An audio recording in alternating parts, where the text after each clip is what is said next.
अस्सलाम वालेकुम फार्मर भाई, उम्मीद करता हूँ कि आप खैरियत से होंगे। और आज आपको एक फार्मूला बताने जा रहा हूँ फर्टिलाइज़र बनाने का, और लाइव प्रोसेस करके दिखाऊंगा। बहुत आसान नुस्खा है और सस्ता भी है, लेकिन इसके अंदर जो सोर्स है ना, डीएपी, पोटाश, एमओपी, एसओपी, मेरा मतलब कि ये मल्टीपल खाद बन जाएगी। 200 लीटर जो है ना, ये आप बनाएंगे ना, 1 एकड़ के लिए काफ़ी हो जाएगा। इसमें जो जो चीज़ें डालनी है वो मेरे पास पड़ी है, मैं आपको वो भी दिखाता हूँ और बताता हूँ। इनकी डोज भी बताऊंगा और इनकी मिकदार बताऊंगा, कितने दिन में तैयार हो जाएगी। ये सारा प्रोसेस आपको लाइव दिखाने वाला हूँ। लाइव इसलिए दिखाने वाला हूँ कि मैं अक्सर जितनी वीडियोस बनाता हूँ, मैं लाइव बनाकर भाइयों को दिखाता हूँ। आपने ये वीडियो स्किप नहीं करनी। अगर आप फार्मर हैं और अगर चाहते हैं कि महंगी खादों से छुटकारा हासिल हो जाए, आप अपनी खादें बनाएं, अपने फार्म पे बनाएं और बहुत ही सस्ते में बनाएं, तो ये वीडियो आपके लिए इंफॉर्मेटिव साबित होगी।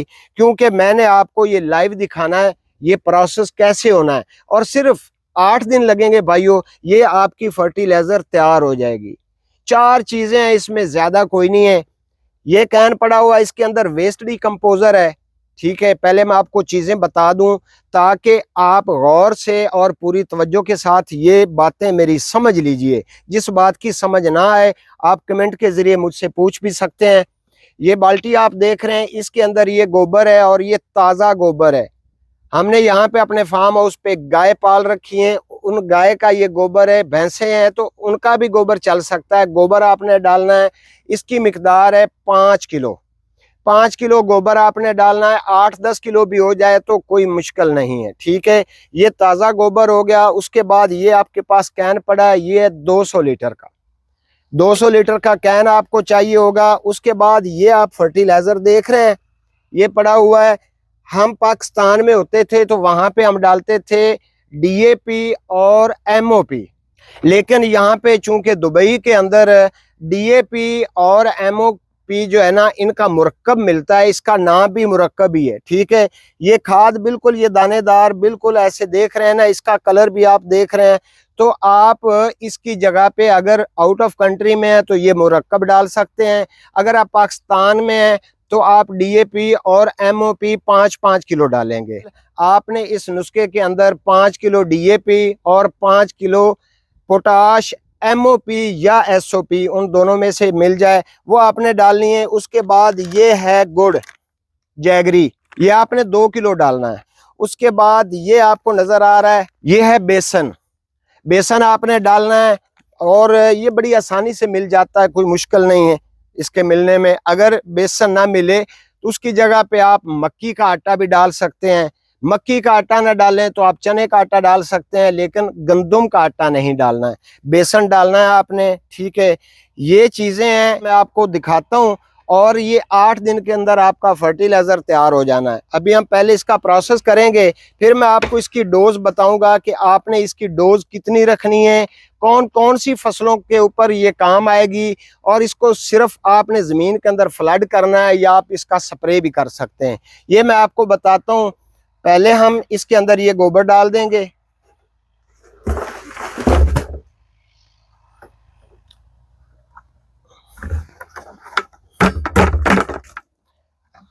उसके बाद नंबर आता है, ये खाद जो है ये हम इसके अंदर डाल देंगे।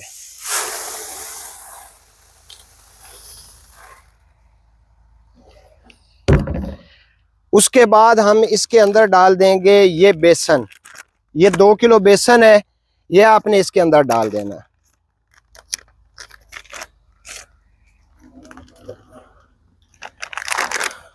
अगला मरहला आता है गुड़ का।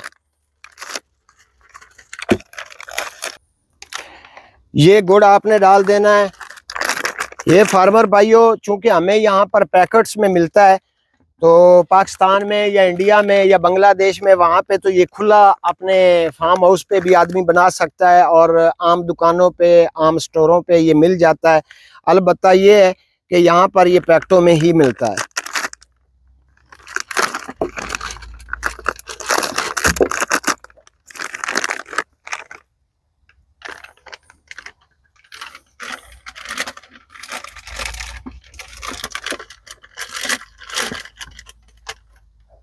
ये चीज़ें इसके अंदर हमने डाल दी हैं। उसके बाद हम ये वेस्ट डिकम्पोज़र जो है ये इसके अंदर डालेंगे। ये वेस्ट डिकम्पोज़र जो है ना, ये आपको अगर ज़्यादा मिकदार में आपके पास मौजूद है तो आप इसको 40 लीटर 50 लीटर भी डाल सकते हैं। अगर आपके पास ज़्यादा है तो आप 200 लीटर भी वेस्ट डिकम्पोज़र इसके अंदर डाल सकते हैं। अलबत्ता ये है कि अभी हमारा यहाँ पे इस फार्म हाउस पे नया नया काम है। ये देख रहे हैं आप, ये पौधे आप देख रहे हैं माशाल्लाह, ये पौधे लश ग्रीन है ना, तो इनको हम और लश ग्रीन करेंगे। और दूसरा ये है कि इनके अंदर हमने यही फर्टिलाइजर यही न्यूट्रिएंट हमने इस्तेमाल करने हैं ताकि हमारा खर्चा बच सके। नर्सरी फार्म के लिए, होम गार्डन के लिए, या कि आपने एग्रीकल्चर में बहुत बड़े एरिया पे आप एग्रीकल्चर का काम कर रहे हैं तो उसी रेशो से आप इन चीज़ों को बढ़ा सकते हैं। तो अभी ये हम वेस्ट डिकम्पोज़र जो है ये कम से कम 20-25 लीटर 30 लीटर वेस्ट डिकम्पोज़र इसके अंदर डाल देंगे।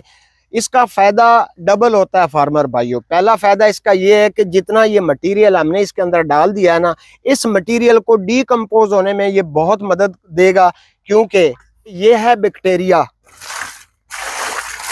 इसको डिकम्पोज होने में भी ये मदद करेगा। और दूसरा इसका फ़ायदा ये भी है कि इस खाद की, इस फर्टिलाइजर की ये ताकत को भी डबल कर देगा। जी तो फार्मर भाइयों, हमने तकरीबन ये 30 लीटर इसके अंदर वेस्ट डिकम्पोज़र डाल दिया है। ये इतना सा प्रोसेस है, बस अभी इसको ऊपर से हमने पानी से भर देना है। वही काम आपने भी करना है। और याद रहे कि कैन के इस एरिया तक आपने पानी डालना है, ऊपर फुल पानी से नहीं भरना है। उसकी वजह क्या है? उसकी वजह ये है कि ये डंडा जो है ना, ये लकड़ी का डंडा हमने बनाया हुआ है, ये इसके अंदर आपने चलाया करना है। तो जब ये डंडा चलेगा ना, तो डंडा चलने से जब आप इसको हिलाएंगे, जो फर्टिलाइजर है बाहर जमीन पे ना गिरे, बाहर ना निकले, ज़ाया ना हो। तो इसलिए इसको फर्मेंटेशन करने में आसानी रहेगी कि आपने कम से कम 10 से 15 लीटर पानी थोड़ा डालना है। 200 लीटर का कैन है तो आप समझ लें कि आप 180 लीटर इसके अंदर जो है सारा मटेरियल और पानी वगैरह जो है वो डाल देंगे। जब पानी डाल देंगे तो फिर इसी डंडे के जरिए आपने इसको अच्छी तरह से हिलाना है। एक बार इसको हल करके आपने ऊपर से इसको काक देकर बंद कर देना है। याद रहे, देखें मैं शेड के नीचे खड़ा हूँ। इसको एक तो आपने धूप से बचाना है, इसको छांव में रखना है, और दूसरा काम आपने ये करना है कि इसको 2 वक्त आपने इसको फर्मेंटेशन देनी है, 2 वक्त आपने हिलाते रहना है। 8 दिन सिर्फ लगेंगे भाइयों। मिसाल के तौर पर जुमे के दिन आपने इन चीज़ों को डाला है तो अगले जुमे तक आपका ये फर्टिलाइज़र तैयार हो जाएगा।